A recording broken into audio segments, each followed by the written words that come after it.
En el video anterior expliqué que si nosotros no creamos un constructor, este se crea por defecto y sin parámetros como este que está aquí. Y cada vez que nosotros creamos un nuevo objeto, el constructor de la clase a la cual pertenece ese objeto es invocado. Aquí, por ejemplo, el constructor se invocó 8 veces porque construimos 8 objetos. Bueno, me marca en blanco porque no le hemos puesto nada aquí al constructor. Vamos a ponerle un mensaje. Hola, simplemente para que vean que cada vez que se construye un nuevo objeto, el constructor de la clase es invocado. Y aquí podemos ver que 8 veces se ha impreso hola. Pero ¿para qué nos va a servir a nosotros el constructor? El constructor nos va a servir para poder inicializar los atributos de los objetos. Es decir, cuando construimos los objetos vamos a necesitar darle a cada uno de estos objetos las características que requieren. Por ejemplo, a cada objeto le vamos a tener que dar un color, un precio y una antigüedad. ¿Por qué? Porque cada objeto que nosotros vamos construyendo es como un coche nuevo. Voy a quedarme simplemente con 3. Es decir, estos 3 objetos que acabo de crear de tipo coche son 3 coches que acabo de crear. Y esos 3 coches van a requerir un color, un precio y una antigüedad. Entonces, como los atributos están privados, no podemos acceder directamente a esos atributos. No podemos darle a cada uno de esos objetos directamente un nombre, un color, un precio y una antigüedad. Entonces también nos va a servir el constructor para eso. Así como los métodos de acceso setter y getter nos ayudaron para poder darle valores a los atributos de los objetos, el constructor también tiene esa función. Pero para que pueda ayudarnos en eso tenemos que ponerle parámetros. En este caso, al igual que un método, porque el constructor es un tipo de método pero especial, con la diferencia de que no nos devuelve nada, es decir, no tiene aquí ningún tipo de dato de retorno, ni void, ni string, ni nada de eso. Entonces, el constructor simplemente tiene el acceso que es público y el nombre que es igual que el de la clase. El constructor se debe llamar igual que la clase y la clase se llama coche. Vamos a ponerle ahora los parámetros al constructor.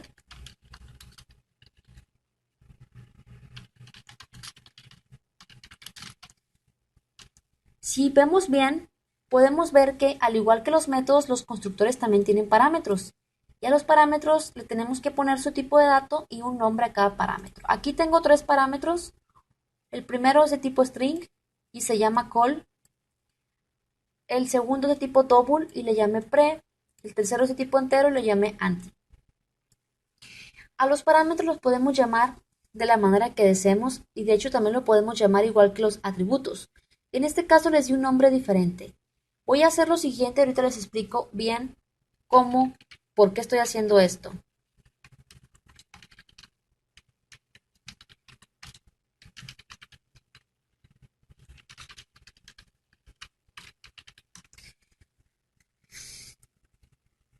Aquí me voy a la clase principal y quiero que observen que me va a marcar error en cada uno de esos objetos.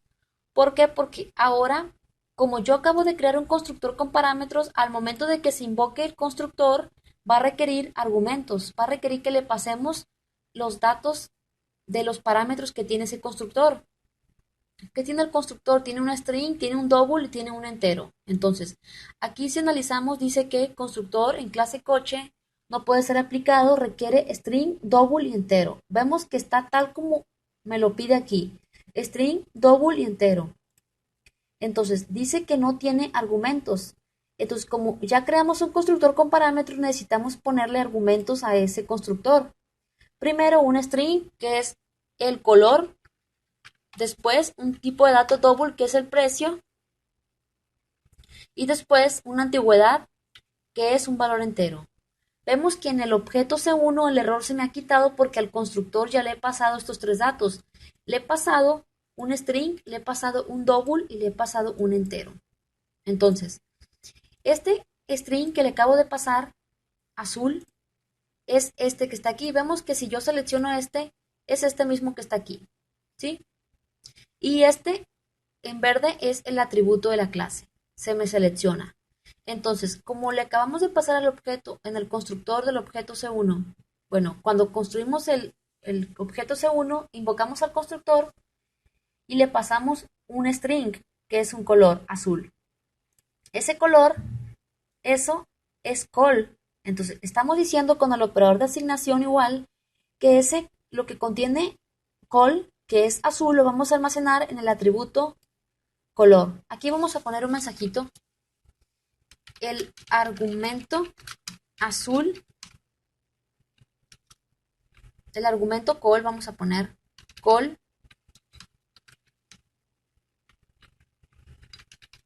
que es azul, lo almacenamos en el atributo color. Entonces ahora el atributo color va a contener el color que le acabamos de pasar al momento de invocar al constructor. Pero también le estamos pasando un precio. Entonces este precio, que es 20.800, es pre y lo vamos a almacenar en el precio. Entonces el atributo precio ahora va a contener 20.800. Igual le pasamos la antigüedad y esa antigüedad es anti y la estamos almacenando en el atributo antigüedad. Al nombre de los parámetros lo podemos llamar de igual manera que los atributos. Es decir, yo le puedo haber llamado aquí color, aquí le puedo haber llamado precio y aquí le pude haber llamado antigüedad. Para poder diferenciar uno de otro, lo único que tendría que hacer es poner this.color, this.precio y this.antigüedad. La referencia this me ayuda a identificar cuál es cuál. Aquí con this estoy diciendo que este que está aquí en verde es el atributo. Y aquí se me marca. Y este del lado derecho es el parámetro, ¿sí? Entonces, da igual cómo lo hagamos, si le ponemos el mismo nombre que el atributo o lo dejemos con un nombre distinto. Entonces, lo voy a dejar así. Entonces, vemos aquí que me sigue marcando error porque necesito pasarle esos datos. Un string, un double y una antigüedad. Igual aquí,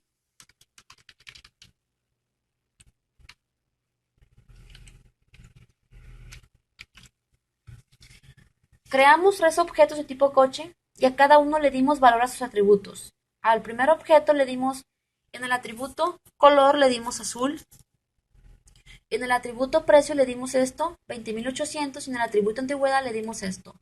Vemos que no utilizamos a los métodos setter y getters, no significa que no los vamos a utilizar, sí los podemos utilizar, pero vemos que aquí acabo de darle valores a los atributos de los objetos con el constructor de la clase.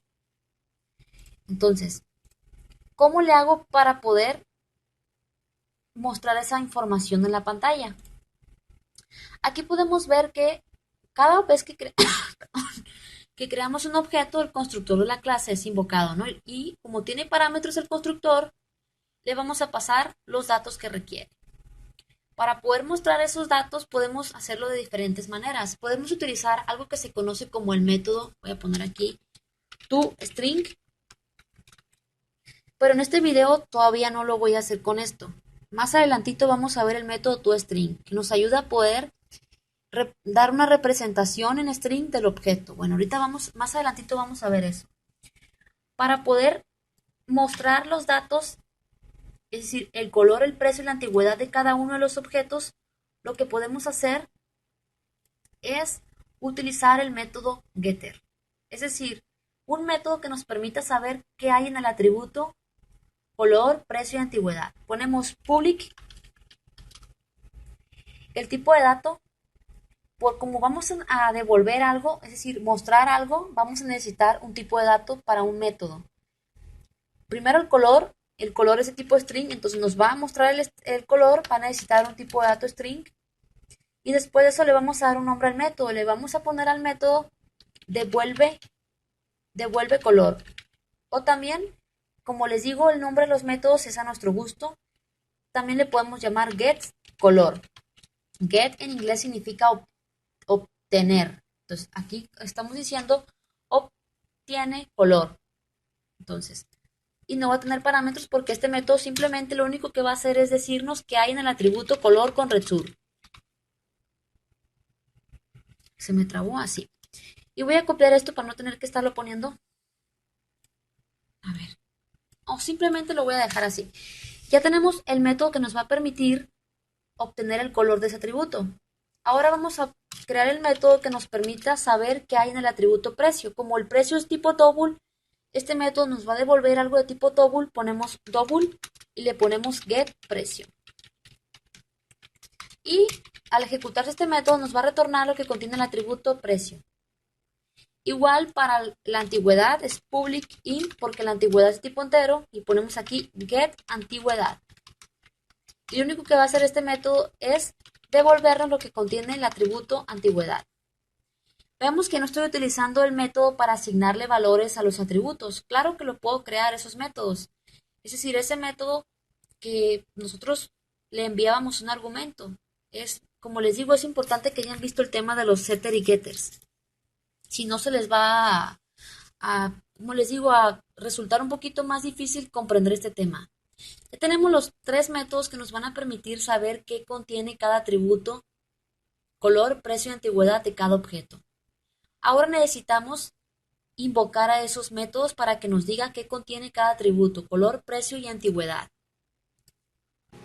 Me di la tarea de adelantarme un poquito para no hacer muy largo el video. Aquí lo que ponemos es datos del coche 1 y vemos que aparece color y seguido concatenamos con el operador de concatenación lo siguiente, el objeto C1, es decir, el coche 1, lo que hace es que invoca el método getColor y este método lo que hace es que nos devuelve con return lo que contiene el atributo color del objeto del coche 1, del objeto C1. Después de eso concatenamos, aquí es un salto de línea, así, un salto de línea para que en la parte de abajo se muestre lo siguiente. Y va a aparecer precio. Seguido de esto, el objeto C1 invoca el método getPrecio, esto es para conocer el precio del objeto C1. Y seguido de esto, damos un salto de línea y aparece antigüedad. Y seguido de esto, el objeto C1 invoca el método getAntigüedad para poder saber la antigüedad de ese objeto. Igual lo hacemos con los demás objetos, lo único que cambiamos es el nombre del objeto. Entonces, vamos a ejecutar esto.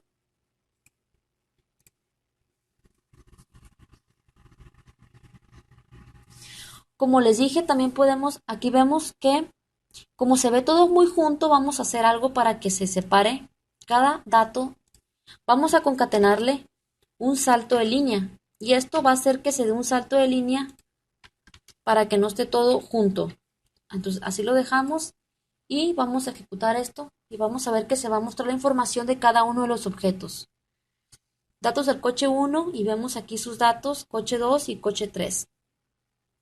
Como les digo, también para poder mostrar esos datos podemos utilizar el método toString, pero eso lo vamos a hacer más adelantito. En el siguiente video vamos a hacer otro ejercicio del constructor de una clase. Nos vemos en el siguiente video.